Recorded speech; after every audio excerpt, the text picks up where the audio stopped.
Gentlemen in the back over here, third year in a row that you faced them and they've knocked you out. What is it about this matchup that gives you guys so much trouble? Hard to say one thing. Like I said, like you said, last 3 years been rough for us. Competing against this team. Maybe they just got our number. Things just don't go right for us. Whatever it is, it could be a lot of things. All I know is, last 3 years they have been a reason why we haven't advanced. So, whatever that is, I couldn't sit up here and tell you one specific thing. Might it be just that, LeBron's had different teammates over the last 3 years, but he's the one common denominator. Is it as simple as it's running into LeBron? You say that, but it's still a team thing. It's not just him going out there scoring 128 points. The guys around him that, he get involved in the game, make plays for them. A lot of things he do for his teammates, get them going. It's definitely been a challenge for us over the years. Sportsnet. Kyle, you and many others understandably going into this game talked about the fight. Was the loss frustrating or the way you lost, getting blown out as badly as you did? The loss. Both. It's all frustrating. It's just, it's kind of a one in both. The kind of same thing right now. Did you expect more of a fight, though, obviously? You guys were not anticipating losing like this. We lost, so it's frustrating either way.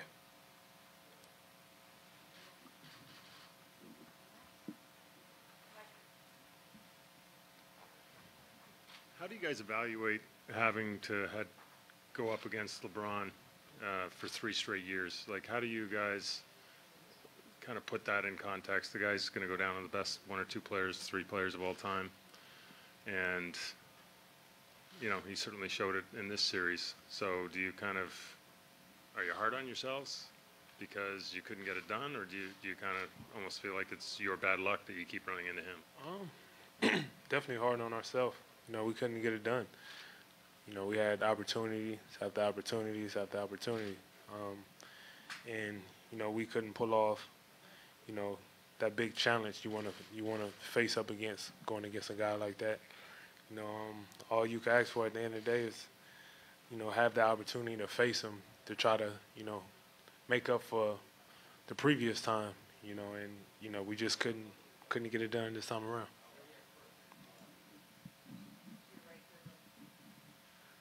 Bruce Arthur from the Toronto Star. DeMar, you are always hard on yourself. This was a very tough series for you and a tough night for you.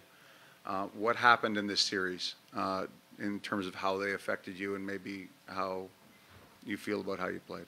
I always take accountability on my end, how I play individually as a leader, every step of the way, with me understanding that they was going to try to take me out the game, try to beat them with the pass, just try to make the right plays to try to get us going, get a rhythm going, not just for myself, for my teammates as well. And, for myself, couldn't find a rhythm and, we couldn't get it clicking like we normally did during the regular season.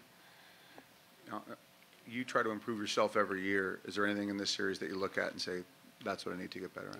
For sure. At some point, I'm going to sit down, reevaluate myself from top to bottom and, figure out, understand, study, and come back a lot better. Tom Reed from The Athletic. This is for either guy. You saw what the Cavs kind of went through the course of the season at point guard. What did the addition of George Hill at the end of the season and through the playoffs, what have you seen as far as his ability to maybe stabilize that position a little bit for them? He's an experienced point guard, He was brought here to handle the ball, do his job, and that's what he did, fulfill that one spot.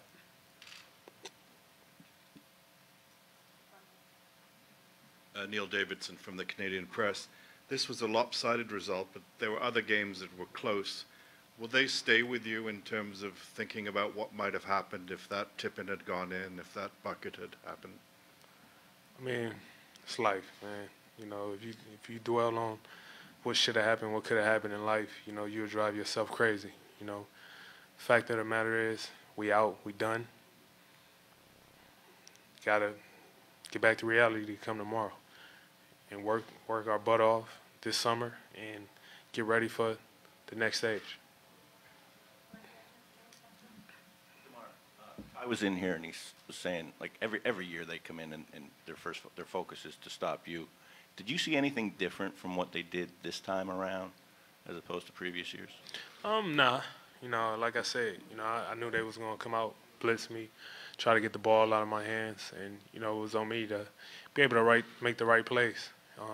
You know, they did a great job in a secondary defense. You know, when I got off the ball, you know, forced us to make passes we didn't want to make. You know, got in pass lane, got steals, kind of knocked our rhythm off offensively, and you know, that was one thing that we were struggling with for the first time all year. For either guy, Eli Mooney, maybe radio. Coach Casey was saying that, like, with every great, somebody has to dethrone the great, and LeBron would be the great in this situation. After falling short the last couple of years, do you still feel that you guys are that team that will eventually dethrone LeBron in the East? Yeah, I mean, we had 3 opportunities. You know, nothing's never promised. We're not sure if we'll get this opportunity again, so it sucks to dwell and sit here and have to go into the summer not knowing if the opportunity presents itself again. And you know, you don't want to look at 3 opportunities as a dud. And you know, like I said, it's something we gotta, you know, understand that if it don't kill you, it make you stronger. You know, we gotta carry that over team wise, individual wise, and you know, like I said, get ready for the next go round.